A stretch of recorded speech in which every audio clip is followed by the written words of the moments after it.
प्रदेश में विधानसभा उपचुनाव को लेकर सरगर्मियां तेज हो गई हैं, जिसके चलते कांग्रेस और भारतीय जनता पार्टी के वरिष्ठ नेता लगातार रैलियां कर रहे हैं और अपनी बात जनता तक ले जाने की कोशिश कर रहे हैं। आज इंदौर के समीप सांवेर विधानसभा उपचुनाव में प्रदेश के पूर्व मुख्यमंत्री कमलनाथ सांवेर विधानसभा पहुंचे और उन्होंने एक बड़ी सभा की। कांग्रेस प्रदेश अध्यक्ष एवं पूर्व मुख्यमंत्री कमलनाथ के सांवेर दौरे को लेकर भारतीय जनता पार्टी के जिला अध्यक्ष राजेश सोनकर ने कमलनाथ से कांग्रेस द्वारा सन 2018 के आम चुनाव में अपने वचन पत्र में जनता से किए गए वादों का वह 15 महीने के कांग्रेस शासन के हिसाब को लेकर उनसे कई प्रश्नों का जवाब मांगा है। जिला अध्यक्ष राजेश सोनकर ने पत्रकार वार्ता में कहा कि तत्कालीन कांग्रेस सरकार ने अपने घोषणा पत्र में कई वादे किए थे, जिनमें किसानों की कर्ज माफी, बेरोजगारों को भत्ता, कन्यादान योजना में 51,000 की राशि, प्रति एक गांव में गौशाला खोलने की बात की गई थी। भाजपा की जिला इकाई कमलनाथ को आड़े हाथों लेते हुए कहा कि पूर्व मुख्यमंत्री कमलनाथ सांवेर के लोगों के समक्ष मंच से इन तमाम प्रश्नों का जवाब दें। और चूंकि कमलनाथ जी चुनाव में वोट साधने के लिए एक बार फिर सांवेर की जनता को, यहाँ के भोले वाले किसानों को भ्रमित करने के लिए आए हैं, ऐसे समय पर 15 महीने तक मध्य प्रदेश की जनता ने और सांवेर के किसानों ने, सांवेर की जनता ने जिस प्रकार से अपने को छला हुआ महसूस किया था, आज वे सब उस सवाल को जानना चाहते हैं। जो वचन पत्र की बात कमलनाथ जी ने की थी, कांग्रेस ने की थी, उस वचन पत्र में कितने वादे कमलनाथ जी ने पूरे किए थे, आज वो सांवेर आए हैं तो उसका जवाब भी दें। कमलनाथ जी ने कहा था कि मध्य प्रदेश में कांग्रेस की सरकार बनेगी तो हम किसानों का चाहे 3 खाते हो, 2 खाते हो या कितनी भी राशि हो, 2 लाख रुपए हम उनका कर्ज माफ़ करेंगे। सांवेर की जनता आज उनसे वो सूची मांग रही है कि माननीय कमलनाथ जी आज आप सांवेर आए हैं तो वो सूची भी कृपया हाथ में लेकर आएँ, जिसमें सांवेर विधानसभा के किसानों के 2 लाख रुपए आपने माफ़ किए हैं। सांवेर की जनता वो सूची भी उनसे मांग रही है जिसमें उन्होंने बहनों के समूह लोन का पैसा माफ़ करने का वादा किया था। वो सभी बहनें आज उस सूची का इंतजार कर रहे हैं कि कमलनाथ जी आप मंच से आज उस सूची का भी वाचन करें कि सांवेर विधानसभा की कितने महिला समूह का आपने लोन माफ़ किया है। सांवेर विधानसभा के वो युवा भी आज अपना नाम उस मंच से सुनना चाहते हैं जिनसे आपने चुनाव के पहले वादा किया था, कांग्रेस की सरकार बनेगी तो हम युवाओं को 4,000 रुपये बेरोजगारी भत्ता देंगे। आज वो बेटियां जिनका मुख्यमंत्री कन्यादान योजना के माध्यम से हाथ पीले करने का पुनीत कार्य पूर्व की भारतीय जनता पार्टी की सरकार आदरणीय शिवराज सिंह जी के नेतृत्व में मुख्यमंत्री कन्यादान योजना के माध्यम से करते थे, उन बेटियों से जो झूठा वादा आपने किया था कि हम उनको 51,000 रुपये मुख्यमंत्री कन्यादान योजना के माध्यम से देंगे,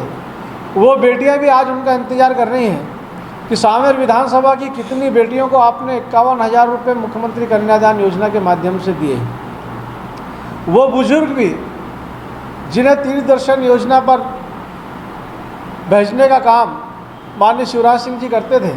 15 महीने में ऐसे कितने बुजुर्ग माता पिताओं को आपने तीर्थ यात्रा पर भेजा, उसकी सूची भी सांवेर की जनता आपसे जानना चाहती है। आपने सांवेर की जनता और मध्य प्रदेश की जनता से वादा किया था प्रत्येक गांव में हम गौशाला बनाएंगे। सांवेर की जनता आज वो सूची भी आपसे जानना चाहती है कि सांवेर विधानसभा के कितने गांवों में, कितनी ग्राम पंचायतों में आपने गौशाला बनाई है। साथ ही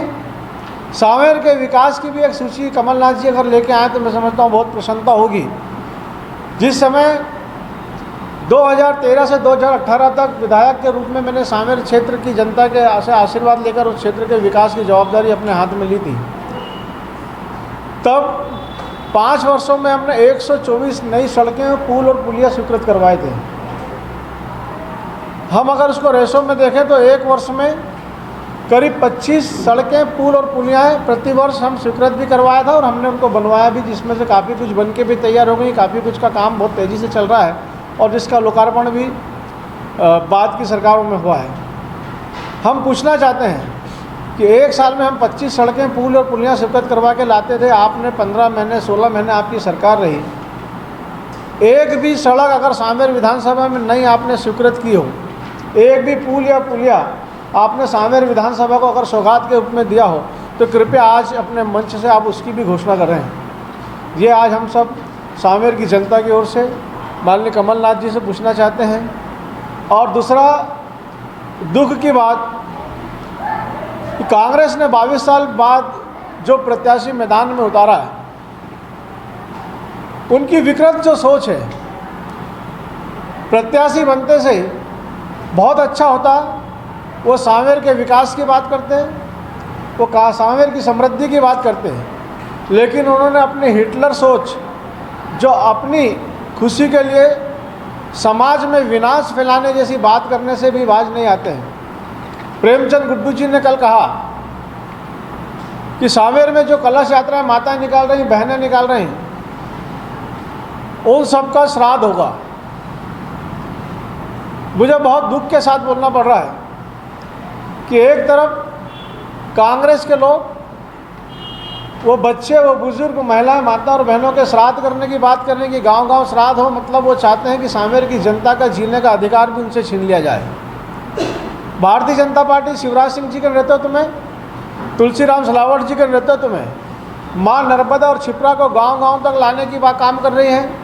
हम गांव की समृद्धि की बात कर रहे हैं कि सांवेर समृद्ध हो, सांवेर खुशहाल हो, सांवेर के किसानों के परिवारों, किसानों के जीवन में सुख हो। वहीं प्रेमचंद गुड्डू विनाश की बात कर रहे हैं, श्राद्ध करने की बात कर रहे हैं, और जो